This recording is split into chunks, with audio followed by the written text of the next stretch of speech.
My countrymen, this is Eli Velislao Pamatong, President of the Republic of the Philippines. You might be wondering why, in spite of the fact that I have been pro-American, a pro-American leader for years, through the years, I filed a complaint against President Trump and the United States of America. That is a question that I have to explain so that I will not be misunderstood. I filed a complaint against America not because I am anti-American, but because what America did to the Philippines needs this kind of complaint. We cannot just go on living like this with the Americans abusing the Filipino people in spite of the Filipinos' loyalty to the United States of America. And so for the last week or so, I drafted a complaint against America, but it took me so long because I think they hacked my complaint from my computer 3 times. And even those that were stored in my, what do you call that, USB. This USB, a big one, I think this is a terabyte. Even the 3 files that I stored in this was hacked and could not be found. I think the 6 files that I stored in my computer and in my USBs were intentionally hacked or they were just erased accidentally. We cannot accuse anyone, although it was very, very abnormal. But anyway, eventually I was able to finish the complaint and I filed it with the International People's Tribunal on May 29, 2020. And hopefully they will act on it because previously, I think you will remember that President Trump was convicted by the International People's Tribunal already, together with Duterte, for abuse of human rights or crimes against humanity. Again, I'm filing this complaint, or I filed the complaint, primarily because Trump called the Filipinos animals, terrorists and animals. It's a kind of insult that any Filipino leader should not allow.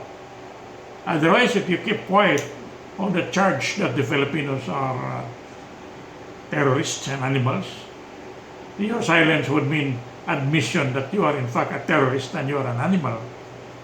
And I could not take that insult, and so I filed a complaint. But together with the complaint were, I think, 14 other charges or indictments against America concerning the abuses of the United States of America. I will not mention the 15 indictments. I could not explain that here because they are too long, but I could mention only about 5 or 6 and then conclude my message to you tonight. One of the complaints that I filed is, of course, the genocide of the Filipino people sometime in 1901 to 1903 or 1916. My witness is Mark Twain, otherwise known as Samuel Langhorne Clemens, who said that when he came to the Philippines, or when he read about the Philippines, he noticed that more than half of the population of the Philippines were killed or murdered by the Americans. More than half, according to Mark Twain. He's a very respected writer in America. In fact, William Faulkner, a Pulitzer Award winner, called him the father of American literature. And so he's a credible witness. And because it was Mark Twain who said that, I researched. I went to the Library of Congress in the United States to find out the truth about what Mark Twain said, that more or less 1/2 of the Filipino population at the time, about 8 million, were killed by the Americans or murdered by the Americans. I researched that, and in my research, I found out that indeed millions of Filipinos were killed by the Americans, especially at Balangiga where the entire island was practically decimated, wiped out, because the Filipinos killed about 48 Americans at Balangiga following the ringing of the bell. That was the signal made by Abanador Valeriano Abanador, the leader of the attack against the, I think, 74 Americans at the headquarters. 48 died, and 22 were able to escape, and the others were absent or could not be found. But that was a small number compared to the retaliatory effect, the retaliation made by the Americans. I think the entire Samar Island were decimated. Almost all of the people there were killed. And you will notice that in my complaint. So we cannot let that go. Because if we let that go, then the other nations who might come to the Philippines will be accustomed to killing the Filipinos or be used to killing the Filipinos. Because we did not complain when millions of us were killed by the Americans. Looking back, I understand why the Americans did that. Because when they entered the United States many, many years ago, they killed practically millions of Indians then. There were about 500 Indian nations destroyed by white America. When the white Americans came to North America, they wiped out the Indian nations, about 500. They were driven to the reservations by the strangers. The Americans came to America, the whites, without asking permission from the Indians. And eventually the Indians were driven to reservations. That is what they did in the Philippines. They came here without permission. They bought us from Spain for $20 million. And when they were here, they killed half of the population between 1901 to 1916, probably. And then those who survived, because of course they were not able to kill all of us, in the 1930s, the killing continued. Those who survived were denationalized or deprived of their citizenship on July 4, 1946. All Filipinos who survived the Holocaust, the American massacre, were divested of their citizenship, stripped of their citizenship, without due process of law. About 20 million American citizens in the Philippines were divested of their citizenship without due process of law. Why were we citizens? Because we were born in the United States of America, Philippine Islands. And those born in the United States of America pursuant to the citizenship clause of the 14th Amendment are citizens of America. If you are born in America, you are an American. If you are born in the American clouds, you are an American. If you are born at the border of America, you are an American. We were born in the United States of America, Philippine Islands, and all those born here from December 10, 1898 to July 4, 1946 were and still are citizens of the Philippines. And they took that away from us pursuant to Section 14 of Tidings Macdofilo. Pursuant to Section 14 of Tidings Macdofilo, they took that citizenship away from us. After they took our lives, half of the Filipino population in between 1890 to 1901 or 1916, they murdered more than half of the Filipinos. And those who survived, tinanggalan nila ng citizenship. And those who survived were divested of their citizenship without due process of law. Now, why did we need, why was there a need for a due process of law? You know, in the United States, even if you're a hardened criminal, you cannot be deported from America without due process of law. Because you are a human being entitled to the whole gamut of political rights or civil rights under the Constitution.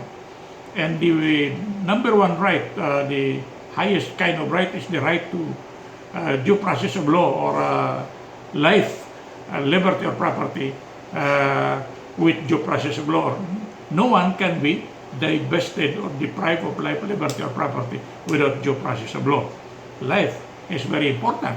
And so before you are divested of your citizenship, which has been considered more important than life, in the case of Trop versus Dulles, you have to go through a hearing because you cannot presume 20 million Filipinos guilty by just taking their citizenship away without due process of law or giving them the right to appeal.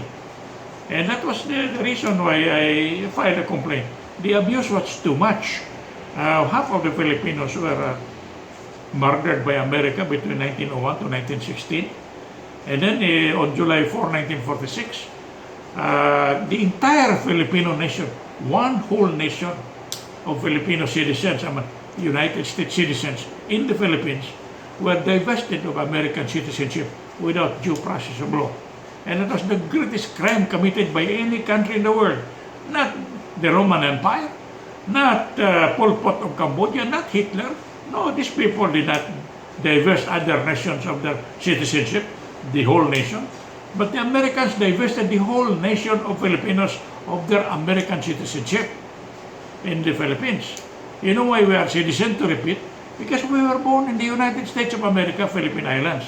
And under the citizenship clause of the 14th Amendment of the Constitution, it says, those born in the United States of America, subject to the jurisdiction thereof, are citizens of the United States and of the states where they belong.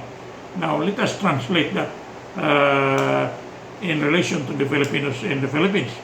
We were born in the United States, Philippine Islands, subject to the jurisdiction of America because the American flag was flying there for 48 years, and we were made to pledge allegiance to America for 48 years, sing the Star-Spangled Banner for 48 years. And therefore, since we fell squarely under the citizenship clause, we are citizens of the United States of America, and we cannot be divested of our citizenship without due process of law because in U.S. versus Doar, the Supreme Court says that citizenship is beyond the reach of Congress. Congress cannot attach citizenship because the citizens are the creators of Congress, and the creators cannot be divested of its citizenship or their citizenship by the created being. Congress is a creation of the citizens, and so therefore you cannot go to the Congress cannot remove the powers of the citizens or the citizenship of the citizens because the citizens created Congress. So to make sure it was clear that we were divested of our citizenship, and that is why President Franklin Delano Roosevelt on November 14, November 16 rather, 1942 at Sorbonne, France said it was wrong to take away the citizenship of the Filipinos, and we must be big enough to return the American citizenship of the Filipinos. But up to now, it has not been returned to us. Recently, they granted citizenship to the islanders, to the Puerto Ricans, to the Virgin Islanders, to the Guaminians.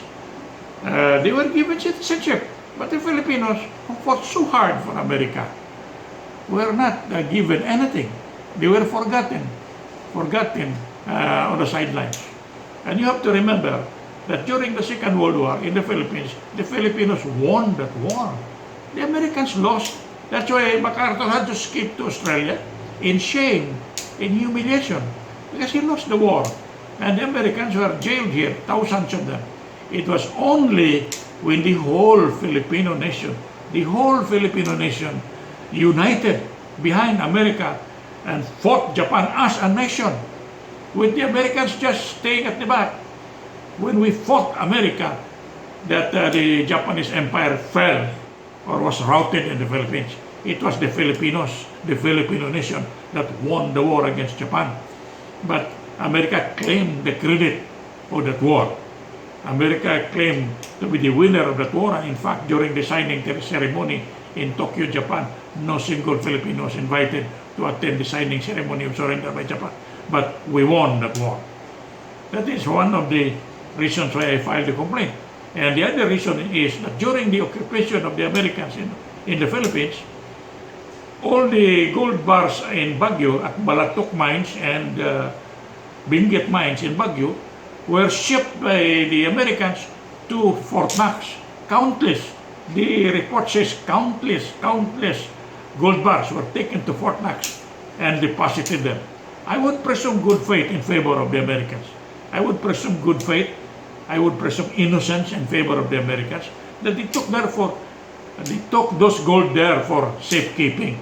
They took the gold in Baguio, Philippine gold, to Fort Knox at Kentucky, state of Kentucky, for safekeeping. But they are still there. The problem was that after safekeeping it too long, they forgot that it belonged to the Filipinos, that it's our gold. And we, the owners of that gold, are suffering, are in penury. We are so poor because our gold was taken away from us and it was not returned. Presumably, it was taken for safekeeping, but later on they forgot and they wanted it to be theirs. So they took the gold from us. They took victory from us. They claimed victory over Japan when in fact we won the war. So they stole victory from us. They stole the gold from us. They took the citizenship from us. And lately, they took the soul from us by calling us animals. After all the sacrifices we made for America. 2 million people died during the war. Only 15,000 Americans died. 2 million Filipinos died in that war. And the whole of Manila was destroyed not by the Japanese. It was destroyed by the Americans. After the war, what happened? Well, President Roosevelt ordered MacArthur to go to Japan and repair Japan. Bring it back to where it was before the war. Bring it back to where it was before the war. And forget about the Philippines, that fought for America. The Filipinos, about 20 to 30 million Filipinos, fought for America and died for America. In fact, according to the Americans, the Filipinos did most of the fighting. The Filipinos did most of the dying.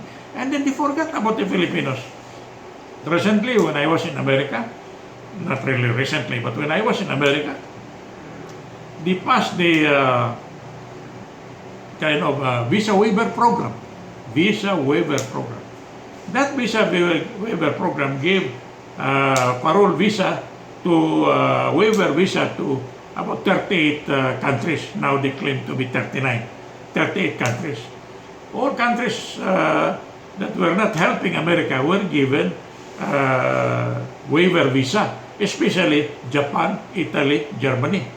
Nations that killed thousands of Americans. But if you check the records, if you check the law, the Filipinos are not mentioned in the visa waiver program. Filipinos who died by the millions to keep America alive, to bring America to a point where it is there now, the great America. We are not included in the visa waiver program, if you check that. And there are many other charges. I think all in all, I made 15 charges where America really is guilty of abandonment, guilty of extreme discriminatory practice or attitude towards the Filipinos, amounting to crimes against humanity.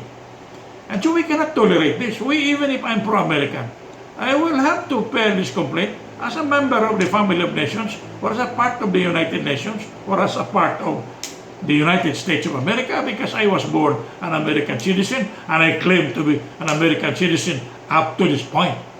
So please do not ask why. If you are pro-American, why are you filing a case against America? I am filing against America, a case against America, because I don't want America or other nations in the world to be abusing small nations. The problem with big nations is that they're abusing small nations.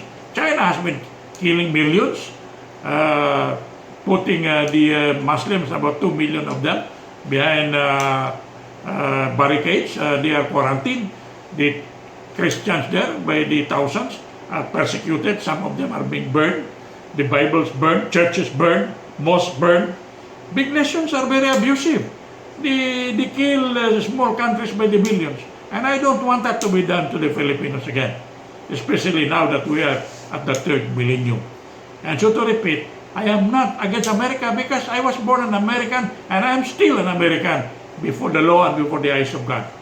I am filing this case so that America will learn a lesson, because I don't want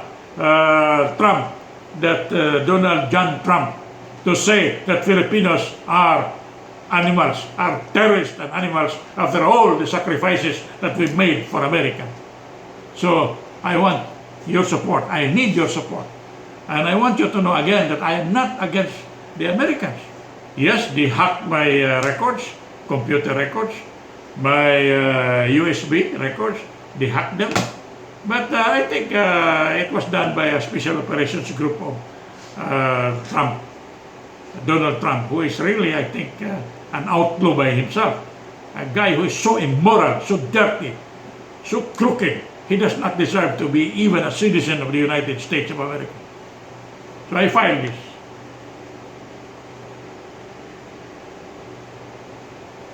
I filed this before the bar of history as my legacy to you, my brothers and sisters in the Philippines, so that you will know that there was one Filipino that stood up in defense of the freedom, in defense of the honor and dignity of the Filipino people.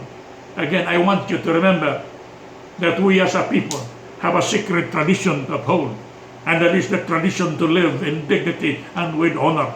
And when that honor is trampled upon, when that dignity is trampled upon, then it becomes imperative for all of us to rise up and vindicate our name before the eyes of God, before the eyes of the world, until our dignity is back, until our right to be Filipinos will be respected before the eyes of God and before the international community.